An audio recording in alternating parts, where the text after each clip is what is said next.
Rusty Quill presents The Magnus Archives.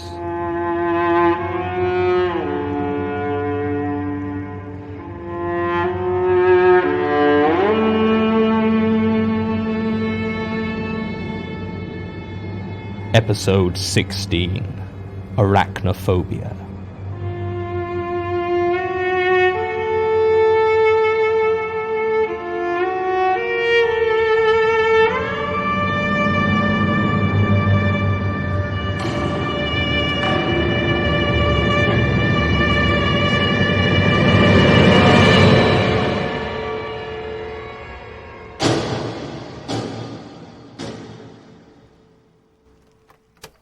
Statement of Carlos Viteri regarding his arachnophobia and its manifestations. Original statement given April 9th, 2015. Audio recording by Jonathan Sims, Head Archivist of the Magnus Institute, London. Statement begins. I hate spiders. I know, everyone hates spiders. Anytime there's any list of the top however many fears, they're always up there, and whole horror franchises have been built on the basic premise that people hate spiders. But not like me. Not like this. It's not the sight of a spider that gets me, not the legs or the eyes or even the webs they leave behind with only the drained corpse of their insect victims still inside. It's the presence of a spider, the knowledge of its being somewhere near, waiting to crawl on you, and all the warning you get, that gentle tickle of its legs as it climbs upon you. I'm not explaining myself very well. Let me try and phrase it in a different way. I can watch any number of films about the things, documentary or horror, it doesn't matter. I can read books on them. I can stare at close-up pictures of their weird spider faces all day long, and there's hardly a shudder from me. But I had to move from my last house after discovering how many spiders made a home in my garden. I walked out there one day with the intention of smoking a cigarette, sat on the rusty garden furniture that had come with the place, and looked up. There it was, stretched between two large branches, silhouetted against the sky. It sat. Objectively speaking, the thing was tiny, couldn't have been more than half an inch leg to leg. But up there, suspended high above me, its body black against the slate-grey sky, filled me with a sickening dread. I leapt up and started to head back inside, but as I did, my eyes flicked wildly around the rest of the garden, and everywhere they came to rest I saw more lurking spiders, more webs. There were dozens that I could see, which meant there must be hundreds more I could not. There was no way I could live there after that. How could I sleep, knowing how many crawling horrors moved and twitched and spun their filth just a wall away? I'm not a fool. I know that all gardens contain spiders. Every single one is filled with them, nestled in any crevice or hiding spot they can find. But now I knew.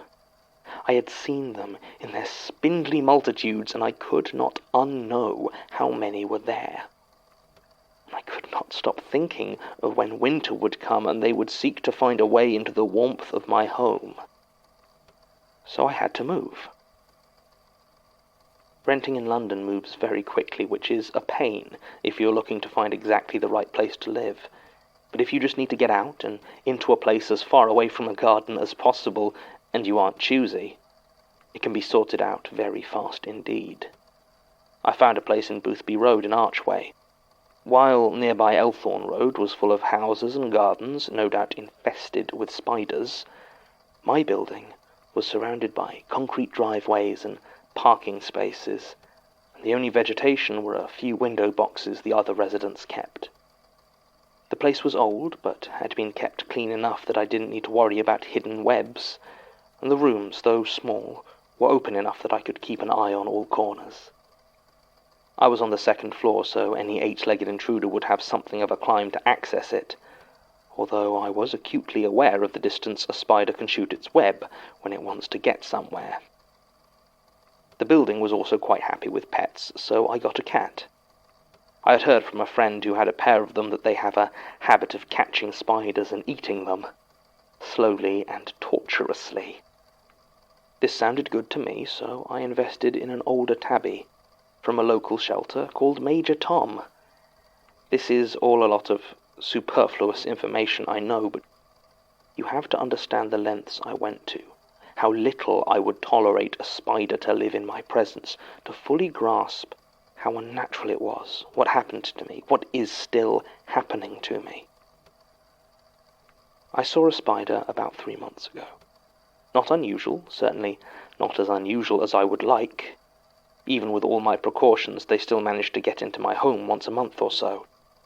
My normal course of action is to immediately flee the room and leave Major Tom inside to deal with it, returning after a few hours. In all previous cases, this had worked fine. I believe Major Tom definitely ate the majority of them, and those spiders that had simply fled back into the shadows, well, I can trick myself into believing they also suffered such a fate. It may be that my grey feline companion never actually ate any of them, but he was a fine enough placebo that such a thought didn't concern me as much as it might. I remember that month there had been a few of them. Our building had acquired something of an infestation of some sort of insect I didn't recognize, small, silvery worms, almost like maggots, but slightly longer, and I assumed that they provided a good meal for the 8-legged little monsters. This spider was different. I felt it the moment I laid eyes on the thing, standing in the middle of the kitchen wall, displaying itself boldly, as though it wanted to be as visible as possible. I felt that familiar rushing fear, as though the floor had dropped away and 1,000 tiny legs are crawling upon every inch of my skin. But there was something else there. I was aware of this spider in a way I had never been of others that preceded it. It wasn't the biggest, maybe an inch wide, but its abdomen was swelled grotesquely. I could feel every one of its void black eyes focused upon me, see each hair on its fat, bulbous body, and smell the venom I knew dripped from its fangs. I hate spiders, as I have said, but I would have sworn that this one hated me back. None of this was enough to make me think twice about gingerly pushing Major Tom towards the thing with my foot and fleeing the room.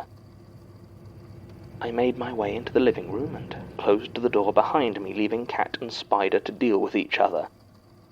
I sat there, watching the TV, some panel show rerun, trying not to think about the thing on my kitchen wall. An hour passed, then 2, and finally I felt like I had enough stability of mind to open the door and confirm that the damned arachnid was gone. The moment I opened the door, I felt something furry brush against my leg. Choking down a sudden moment of panic, I looked, and sure enough, there was Major Tom, hurrying out of the room at a run. He didn't seem hurt or upset, so I assumed his job was done. Then I turned back to my kitchen and froze. The spider sat in that same spot. It wasn't eaten, it hadn't fled. From what I could tell, it hadn't even moved. The only way I was sure the thing was real and alive was that I swear to you I could see its mandibles twitching with anticipation. I stood there, unable to summon the will to close the kitchen door or enter into it fully, and cursed Major Tom for a useless bag of fur. It was another hour before I was finally able to move. The whole time I stood motionless in the doorway, watching the fat spider that paraded itself on my wall. Still, it remained in place, and I couldn't help but feel that it was daring me to do something, to take action, to kill it. I began to move.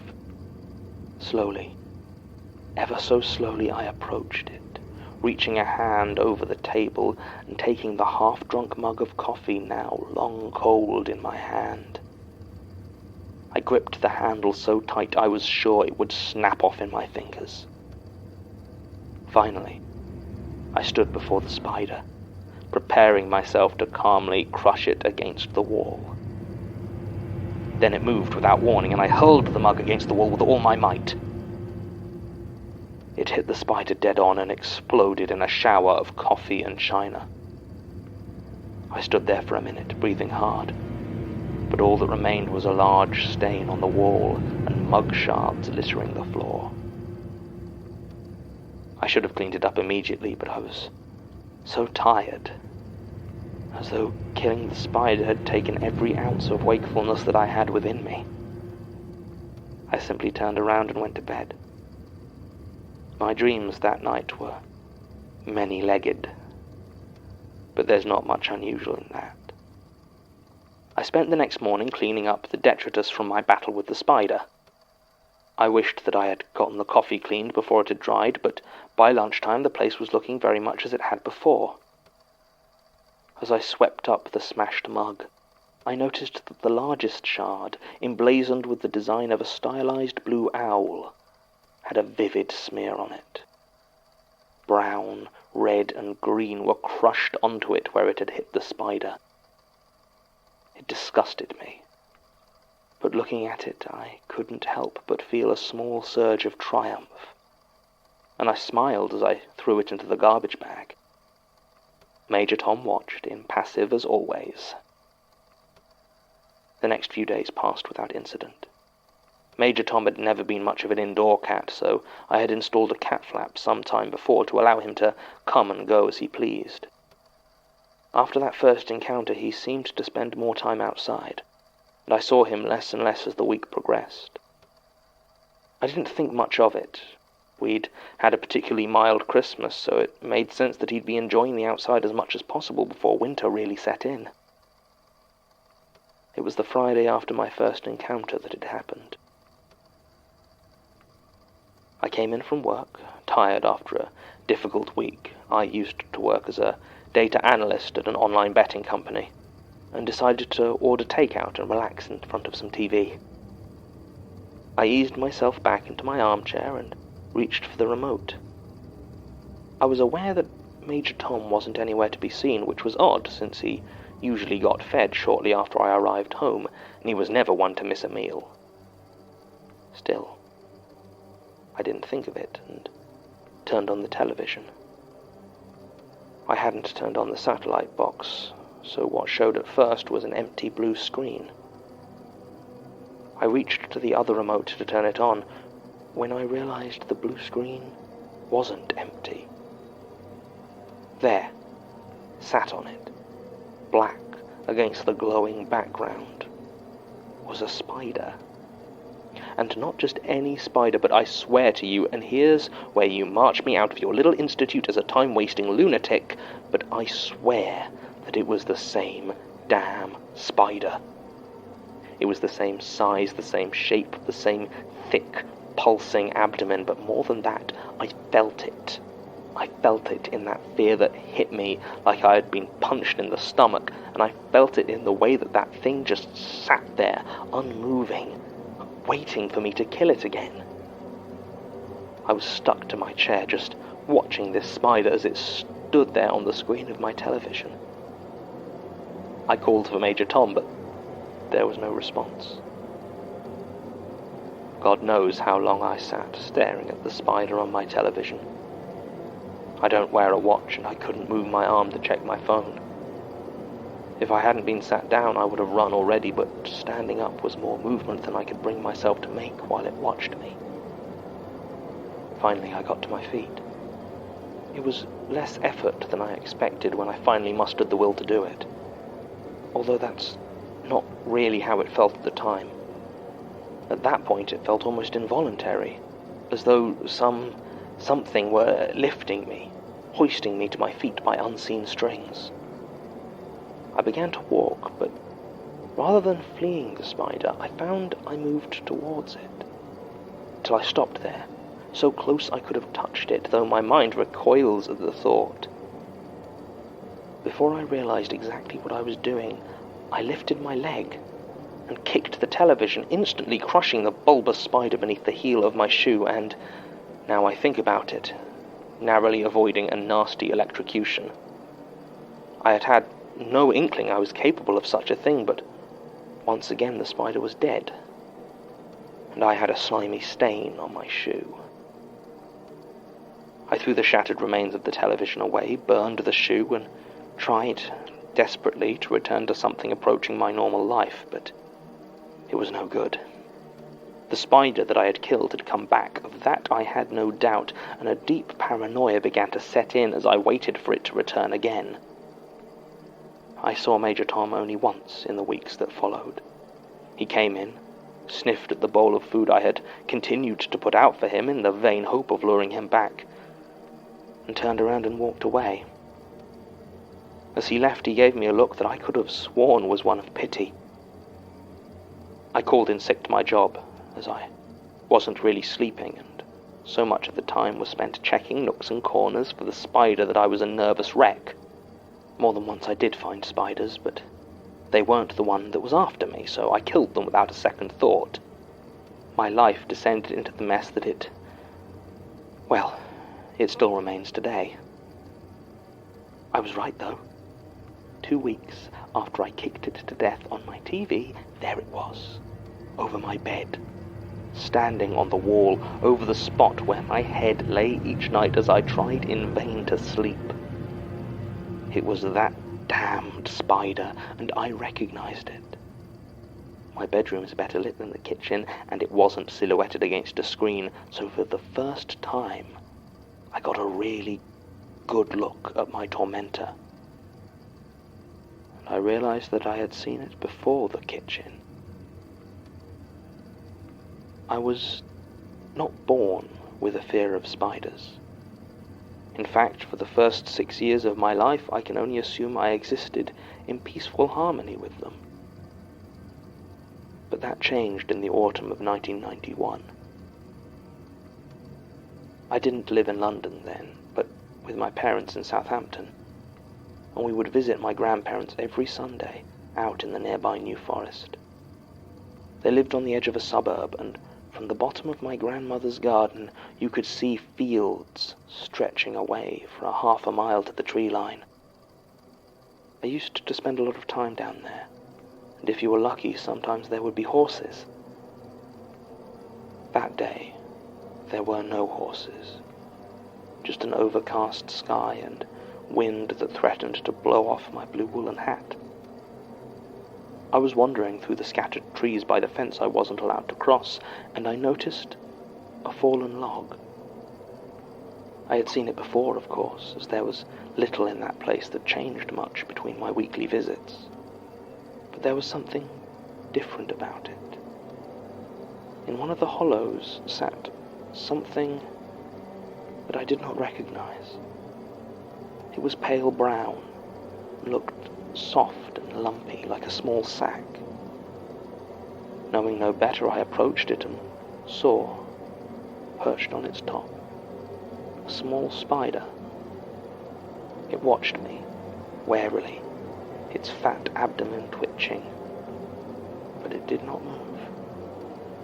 In my childish ignorance, I thought it looked silly, and I reached over for it, but I tripped.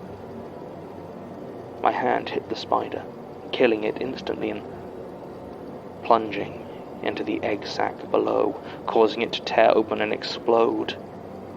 I was suddenly covered in thousands of small, white crawling things, those tiny, dripping, half-formed and unfinished spiders. They covered my hands, my face, my eyes. I can never forget that feeling. And since then, the presence of spiders has filled me with the deepest dread. And that was the spider that sat before me on my bedroom wall. Though I remember little of what the long-dead thing had looked like, I knew it was the same. Can you be haunted by the ghost of a spider that destroyed your childhood? It sounds absurd, it sounds laughable. But there it was. I didn't know why it was here. And I didn't know why I was reaching for it. My mind screamed to stop, and I let out a terrible cry, but my hand kept moving towards it inexorably, as though willed by something else. This ghost spider felt real enough when I crushed it beneath my palm, legs splayed and body bursting warmly against my skin. Once I had control of my limb once again, I spent the rest of the night washing my hand. I am moving out of that building. I officially gave Major Tom's paperwork to the family on the ground floor he decided to move in with, and will be leaving the moment I find somewhere, anywhere available for immediate rental. I can't risk seeing the thing again. I'm also seeing doctors trying to get a referral for psychiatric treatment or possibly some antipsychotic medication.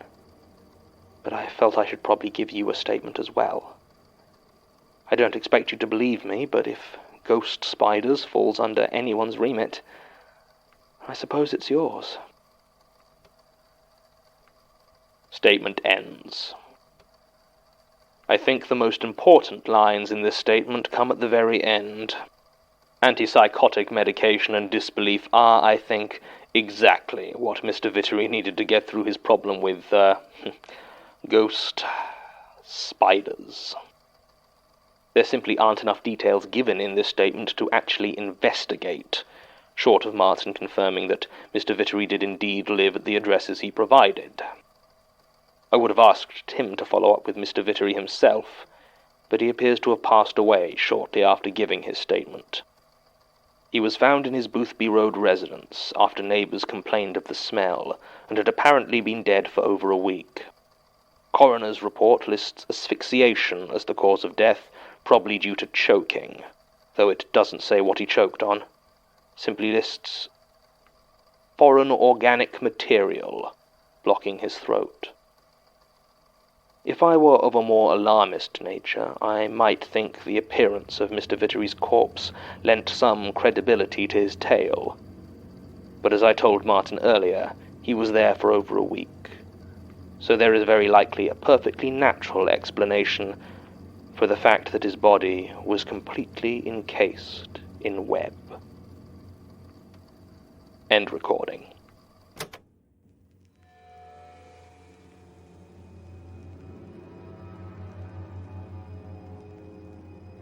The Magnus Archives is a podcast distributed by rustyquill.com and licensed under a Creative Commons Attribution Non-Commercial Share-alike International license. Today's episode was written and performed by Jonathan Sims.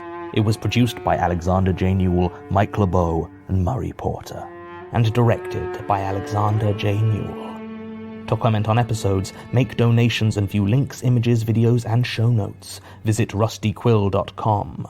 Rate and review us on iTunes, visit us on Facebook, tweet us on Twitter @TheRustyQuill, or email us at mail@rustyquill.com.